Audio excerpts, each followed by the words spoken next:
What's up, guys? So, hey, Sexton is firmly in control of this. He's got a 7-point lead, but I'm going to talk about that. AP, he's like made up out of a comic book, but he's for real. Hunter had a big one and seemed to crack his head. Was he concussed? I got some thoughts about that. I appreciate everybody who has subscribed.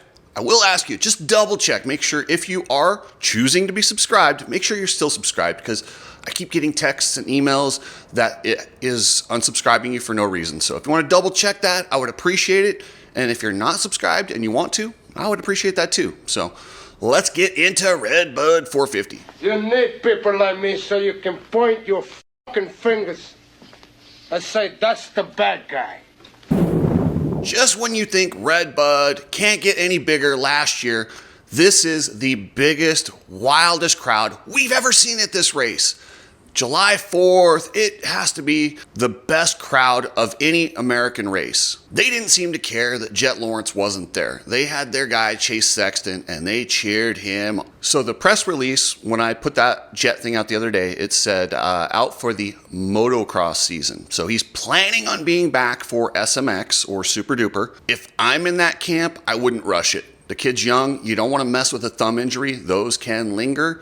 So I would say heal up proper, and if you can make it back for SMX, awesome. That would be, I would love to see him make his comeback there, and that is the plan. So with Jet out, both Hunter Lawrence and Chase Sexton understand how important it is to get out there and establish dominance.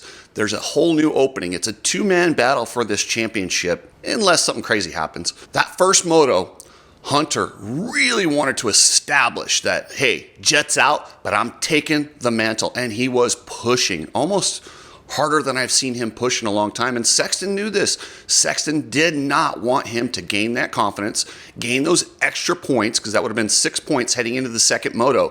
So he pushed to try to catch Hunter. And that's typically when Chase makes a big mistake. He didn't make the mistake, though. It was Hunter. So Chase goes on to win the moto, and Hunter, surprisingly, after that nasty, nasty crash, he kind of swapped, his hand came off, and that was a big one, and he smacked his head hard. But I don't think he was concussed. You never really know. You don't know if a guy had ear ringing or any of the characteristics that come along with a concussion, but there were no noticeable characteristics. He didn't lay there. He didn't wobble when he got up. Yes, he got up slow. It probably hurt really bad, but there's nothing you can do. You don't want to stop a guy in a championship battle if it's not blatantly obvious that he's concussed and shouldn't be out there. I think as a rule of thumb, we should take a look at, when these guys hit the ground. I 100% believe if a rider hits the ground and stays down for more than 10 seconds, probably wave them off. At that point, much like boxing, you do a 10 count and you're out. If you can't get up in 10 seconds, the moto is probably pretty close to shot anyway. And I think for safety reasons, I would love to see a mandatory 10 count with these guys that go down. Hunter held on for second place in that first moto, but he was clearly shaken up. In that second moto, he did not put in a typical Hunter performance. Hunter has reoccurring back injuries, and I'm really hoping that crash didn't flare those up. After the race, he was talking, looked like he's okay. He wasn't walking like a grandpa. I'm thinking he's fine. He's probably going to be sore. Let's not forget, he's older than Chase Sexton. It's hard to believe that, but he is actually older than Chase Sexton. And we all know the older you get, the slower it is to heal these injuries. I think he's 24, 25. Still very young, and it shouldn't be an issue, but it's something to pay attention to. And I'm already hearing people talk about Chase Sexton only winning championships when the favorite gets hurt. I remember the Supercross championship, but he pushed so hard and made so many mistakes. Yes, I wouldn't say he lucked into it. He was there to capitalize when something crazy happened to Eli Tomac. This one, no, you can't say that about this one. Jet was behind him in points. The very last round at Southwick, Chase Sexton beat Jet in the second moto. You can't just say he only won because he was ahead of him when Jet got hurt. Now, if Jet's way out front, going on an undefeated season, you could make that argument. People are going to say that, but that's just not the truth. Chase was going to fight Jet all the way to the end, no matter the situation. Now he's going to have to fight Hunter till the end. Hunter has quite a bit of pressure going into Millville. If he lets Chase Sexton go 1-1 there, we're talking about a 13-point lead. We're getting in that comfortable zone. He has got to at least get one of the two motos at Millville. So there is a little bit of pressure on Hunter Lawrence right now. He kind of put himself in a jam by getting fourth that second moto. Had he just gotten second, it wouldn't have been kind of a must win, but he really does need to keep it within a close gap because Chase has a tendency to make those mistakes and he needs to be within striking distance when that happens. Are you a vet motocross racer and you want to know how to train properly, how to recover properly? Coach Rob and Toolman Dan, they do a podcast directly related to vet riders and kind of the struggles that you guys have. Head over to coachrobpodcast.com or head over to the Coach Rob on YouTube and check those guys out. Epic Garage Designs, get your July special, 80 by 81 cabinets. You get a double, that'll be 4 doors, 2 cabinets for $27.50 shipped to your door.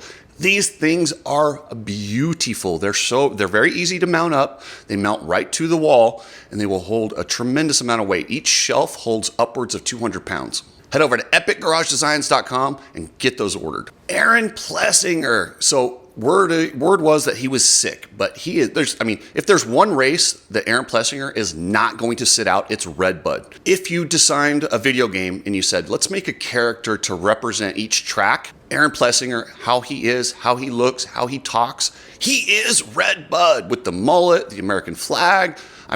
Talking about steering into it, he is Redbud. So he wanted to be on that podium so bad. Even though he was sick, he fought his ass off to get up there and have that moment with the Redbud fans, and they appreciated it. Let's not forget, Aaron Plessinger is a bad dude. He almost won that second moto at Hangtown, and on any given day, this dude can get out there and win. He could sneak an overall win before this series is over. Chase has any sort of a bobble, and Hunter, he could beat these guys straight up if he gets the right day. And it finishes at Ironman. Let's not forget, that is Aaron Plessinger. That is one of his best tracks. And that could be very important because when it comes down to this championship, is he going to have to help Chase at that race? Because Aaron Plessinger's fast and he could definitely help kind of create a gap and getting in between those guys or letting Sexton get by. There's going to be a little strategy when they get to Ironman. So everybody, and myself included, kind of figured that Justin Cooper would just slot in to that third podium spot. He's been the 4th best guy all year. You lose one, now he becomes the 3rd best guy. The thing about that, when that happens, is all of a sudden Anderson, Plessinger, and these guys who can get on the podium, but they have to do that. They have to dig down. They're veterans. They have to dig down and go that extra little bit that they're probably not doing. There's just not as much incentive to do it when you're getting 4th. You really want to risk it to get 4th, but they will risk it to get on that podium. Oftentimes, there's big bonuses for podiums, and it's just a lot more prestigious. So things are going to get a little bit harder for Justin Cooper to be the 3rd best guy now that they're going for a podium. And Garrett Marchbanks is finding his speed. He's looking good. He was the guy that was hurt on press day at Paula. I think Garrett is an amazing 450 rider. He will be joining Team Pro Circuit next year to go back down to the 250s. But man, I'm excited to see how he finishes out this year on the 450. I think he can get up there in that top 5 battle. And on any given day, he's super talented. Once he finds his flow, I could see Marchbanks. He's had a podium in the 450 class before. I know it was a depleted field. In the right circumstances, he could battle for one. Man, I love seeing all that red, white, and blue. And if you want some goggles that reflect patriotism, go to ridestrap.com. They got goggles. They got all sorts of cool shirts. If you want your political stuff, they got the Let's Go Brandon goggles. They're not for everybody, but they have goggles for everybody. Kids and quality goggles with a good company. Ridestrap.com. Precision Transport. Precision Transport is the best trucking company probably ever.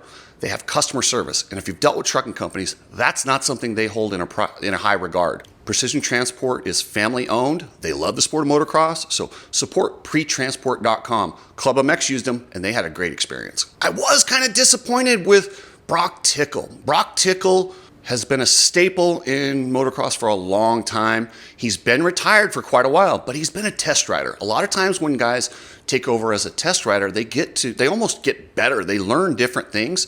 I kind of expected that from Brock.